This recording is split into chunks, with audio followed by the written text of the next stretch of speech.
waa mar kale iyo qisadii caan baxday ee Maanafay. Toddobaadkana waxaanu idiin bilaabaynaa qaybtii 8aad.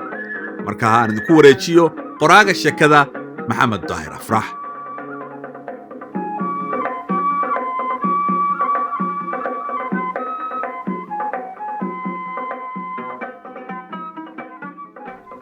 maantana waad ka baxday ballantii soo maaha waxaad rabtaa inaad ugu ceebayso xaajigaa saaxiibkay ah.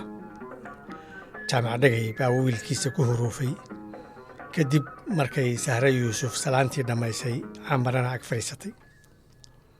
aabe ballantii kamaan bixin, xaajigana khasab guriga waan u soo naqshadayn doonaa, laakiinse shaqooyinka igu farabatay ilaa aan arkay saacaddii oo iga dhammaatay maanta. bari baanse u soo naqshadayn doonaa. maalin kasta bari baad u soo naqshadayn doontaa. jaamac baa huruufkiisii watay. oo maxaa beenta kugu khasbaya? wixii aadan qabanayn maad iska tiraahid ma qaban karo, ma cid baa khasab kugu leh. beeniga maahe shaqadaa igu badatay aabe, shaqadaa igu badatay shaqa aadan wax faa'iidaa ka keenayn baad nafta isaga qaadaysaa. tii faa'iidadu ay noogu jirtayna waxaad leedahay waqti baan u waayay. anugu garan maayo goorta aad caqlisan doontid ee aad dantaada garan doonto. garaad mooye gu kuu laabanayna ma jiro.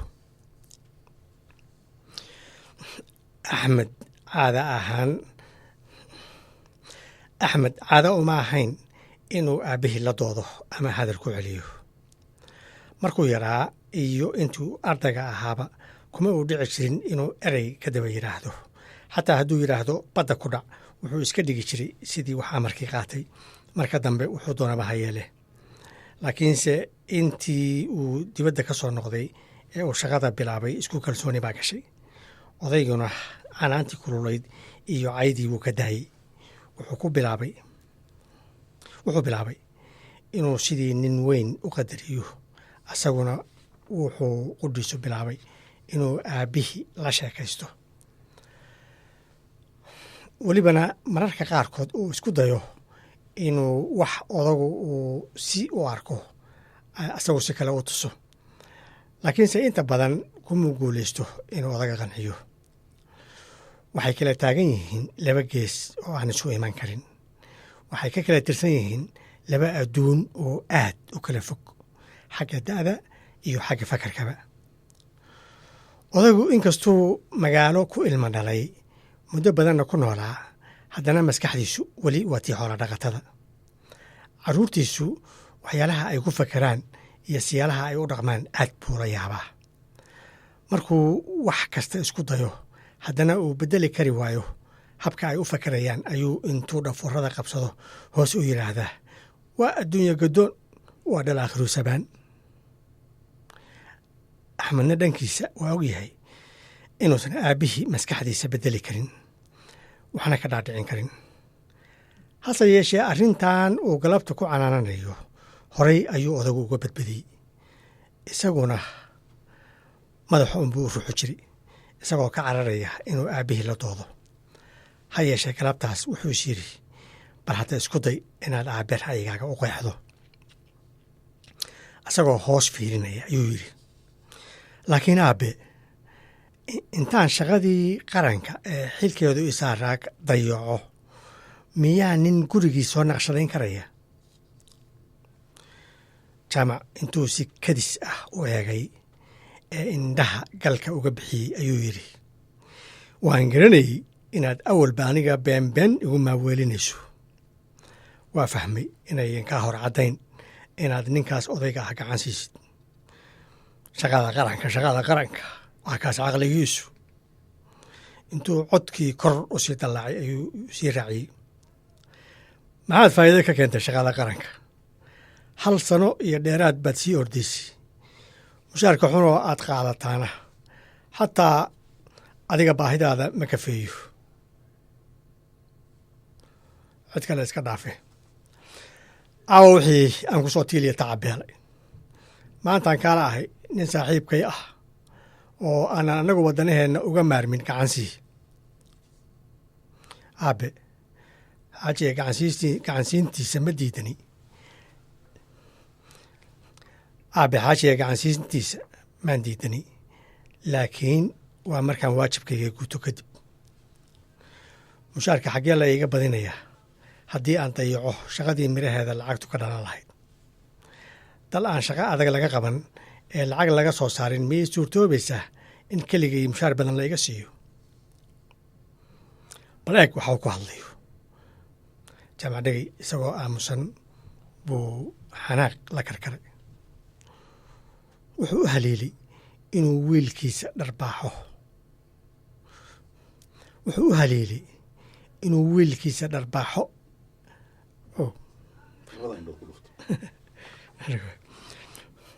wuxuu u haleelay inuu wiilkiisa dharbaaxo labada indhood ku dhufto waa sidii uu yeeli jiray markii uu yaraa markuu sidaa oo kale uga xanaajiyo laakiinse hadda dil iska daayey xataa canaanta kulul wuu ka dhowraa wuxuu tixgeliyaa inuu noqday nin weyn oo aan khaladkiisa cabsigelin lagu sixi karin balse loo baahan yahay in si deggan loo hanuuniyo war dhegayso waxaasi waa waxa dadka maangaabta ah caqliga looga hadaa hanuunintiibuu ku bilaabay dadkan aad arkaysid nin waliba wuxuu u ordayaa dantiisa shakhsiga ah qaranqaranka iyo waxaan qaran baa loo shaqaynayaa lagu leeyahay dadkaa la maqashiinaya ma jiro nin isku hawla inuu ilaaliyo wax qaran la yidhaahdo laakiin aabe danta qaranka haddaan la ilaalin sooma burburayo laakiin aabe danta qaranka haddaan la ilaalin sooma burburayso qarannimada aynu ku caanamaalayno hadday burburto ma keligaa bay kaa burburaysaa keligaygama burburayso laakiinse waxaan ka mid ahay dadka ay ka burburayso kadibna noloshoodu la burburayso anigu hadda dowlad weeyaan cidda shaqada isiisay oo aan sharafta iyo dhaqaalaha ku helo hadday dowladnimadu burburto xagee baan shaqo ka helaya hadday dowladnimadu burburto xaggee shaqo ka helaya dhegayso wax burburayaa ma jiraane dowladnimada ma keligaabaa ilaalin karaa haddaan cid kaloo ilaalinaysaa jirin adigu haddaad wax ilaalin karto shaqadaada inaad ilaashato unbaa lagaa doonaya anugu kumaan oran shaqadaada ka tag ama ka sagsaag looma baahna in lagu arko mashaqayste iska ilaali waxay ceebi ay kaa soo gaarayso ku dadaal sidii aad hore ugu mari lahayd ama aad dallacaad ku heli lahayd laakiinse dantaada un ilaasho dantaada un ilaasho halkii ay kula gashaba maalinka maanta ah ninkii mushaar uun eegtaa waa nacas waxaa loo baahan yahay raganimo kale oo wax lagu tabcado ama hoos ahaan u beec mushtar ama haddaad meel dhacdhacle mas-uul ka tahay waa laga fara qabsadaa xaajigan aan ku leeyahay gacansii waa beec mushtar taajira wuxuu ka mid yahay ragga aan hoos ahaan u wada shaqaysano ee aan mushaarkooda wuxuu ka mid yahay ragga aan hoos ahaan u wada shaqaysano ee aanu nahay shuraakada maadaama qofka dowladda u shaqeeya aan loo ogolayn beec mushtar isaga magaciisa ayaan ku soo degsadaa wixii aan doono oo aan ku ganacsadaa anna waxaan u musuq maasuqaa wixii dhanka dowladda uga xirma bilmetel badeecooyinka badan ee u soo dega wax cashuura lagama qaado waa raganimo markii uu ii sheegay inuu hoteel cusub dhisanayo ayaan ku idhi axmed baa naqshadda kuu samaynaya ee waxba injineer iska u shaqaysta lacag hayska siin waxaan ismoodayay nin wiil fiican leh waatanoo waad nagu ceebaysay ninkii odaga ahaa 7 dhan weeyaan intaad meermeerinayso sidii gabar yar wixii aan ku soo baray waa barkumata intii aabihiis khudbadaas dheer akhrinayay axmed hoos buu u jeeday inuu ku qanco iska daayey ereyada aabihii qaarkood aad ayuu ugu xajiimoonayey sida markii uu ku faanayey musuq maasuqa iyo cashuurta loo baajiyo ragga tujaarta ah wuxuu jeclaystay inuu hadalka ka dhex galo ee ku yidhaahdo aabe xaggee mushaar badanna laka siinayaa haddaad mas-uuliyiintiinnu cashuurtii dowladdu ku dhisnayd u musuq maasuqdaan tujaarta intii aad dumarka khudradda yar suuqa la fadhiya ka ururisaanna mas-uuliyiintiinna waaweyn ijaabka ku shubataan yaase siinaya indha adayg uu aabbihii runtaas kula dhiirinayo isagoo weli hoos u jeeda sidii nin xujoobay kana fakeraya erey uu hadalka uga qayb qaato odagana aan ka sii xanaajin ayay hooyadiis u soo gurmatay gooroon bay hadalkii la wareegtay si ay odaga u qaboojiso inankeedana ugu hagoogato curadkeedu waa ruuxa ay ugu jeceshahay inta eefka ku nool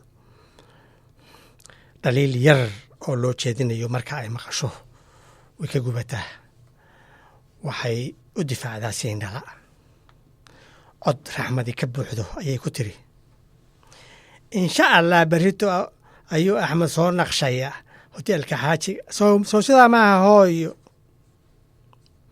haa hooyo markuu ugu jawaabay ayay u sii raacisay iyadoo codkii u sii dabcinaysa maandhow ka caliye arrintaasi berriyay kula dhaafin waataad weligaaba ducaysnayde xaajigu waa nin ikhyaar ah annaguna dan baynu ku wadannaa sida aabbe kuu sheegay alaabtii aad ku guursan lahayd xataa waxaan rabnaa in asaga loo diro oo uu khaalidka ka keeno khaalidka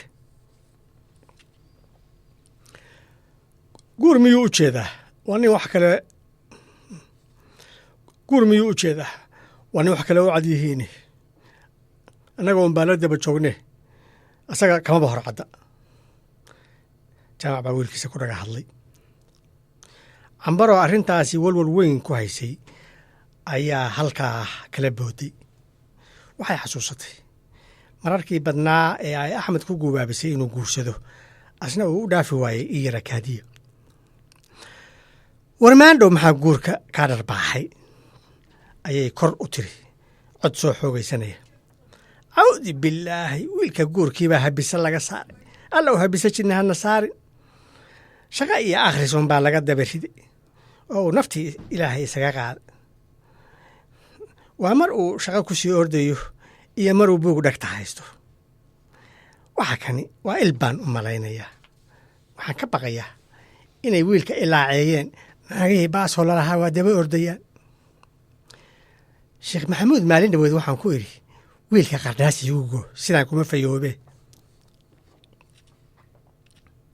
axmed iyo sahra ishay qac isku siiyeen iyagoo qosol xakamaynaya erayada kale uma cusbayne markay qardhaasta maqleen baa qosol ka soo fara baxsaday sahra markaas hadalkii soo gashay ee tiri laakiin hooyo maxaad axmed u karkabaynaysaan idinku markuu gabar ku habboon helo isagaa idinla imaan doonee sahra cambaro hooyo ayay ugu yeertaa hooyo ahaanna way u qadarisaa waa garteeda iyadaa soo korsatay 2 sano oo qurah ayay jirtay markuu aabbaheed geeriyooday markaas ayuu abtigeed xilkeedii la wareegay iyada iyo hooyadeed oo da'dii ku xigtay xaamilo ah habartii nasiib darro uurkii bay ku umulraaday intii ka dambaysay sahra yuusuf waxay ka tirsanayd carruurta reer jaamac cambarana way u roon tahay inkastoo ayan uga turi jirin hawsha dilka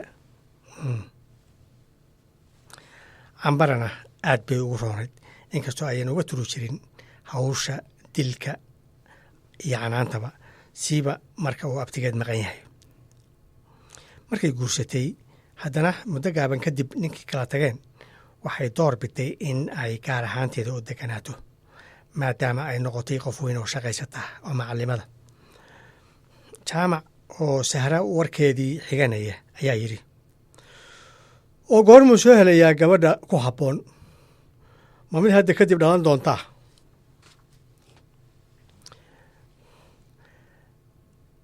axmed oo ka yara fog ayay sahra eegtay eegmo oo u fahmay inay leedahay ma u sheegaa inaad heshay gabar aad u fiican oo la yidhaahdo maanafaay xaaji muumin oo aad isjeclaateen jacayl sii maraya bishiisii afraad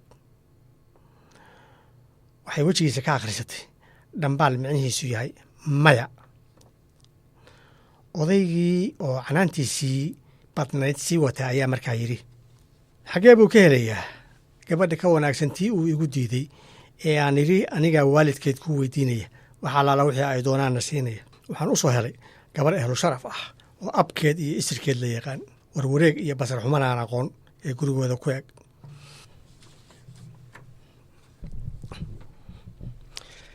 axmed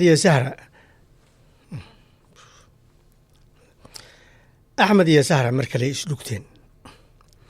markay abka iyo isirka maqleen bay ilqoreedda iska eegeen. erayadaasi waxay ka mid ahaayeen fikradaha ay kula yaabaan odaga. markii cabbaar axmed iyo guurkiisii la isku dhagax tuuray ayaa weerarkii sahra xaggeeda loo waciyey.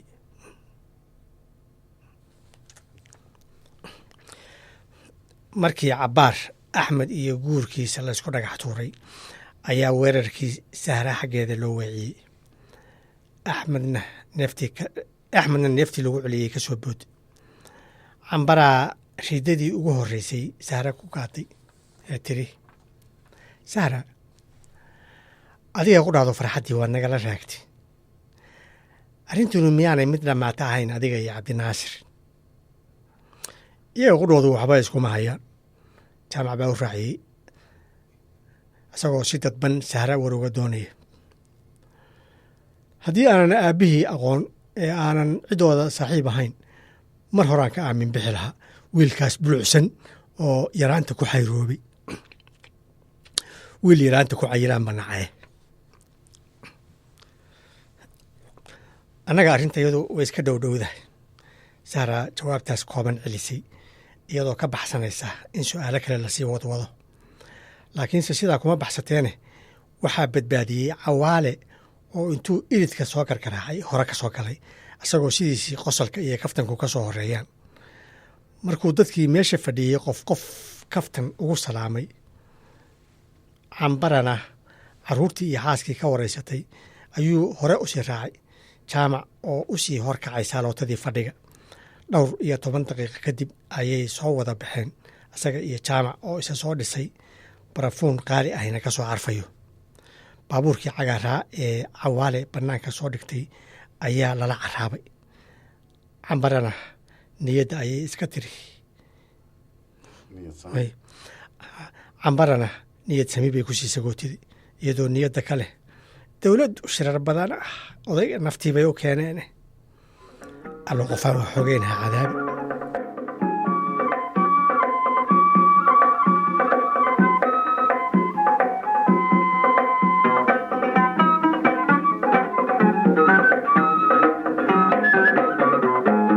halkaa haynoo joogto qaybtii 8aad ee qisadii maanafay. toddobaadka dambe ayaa noo balana haddii eebbaha awoodda lihi u oggolaado.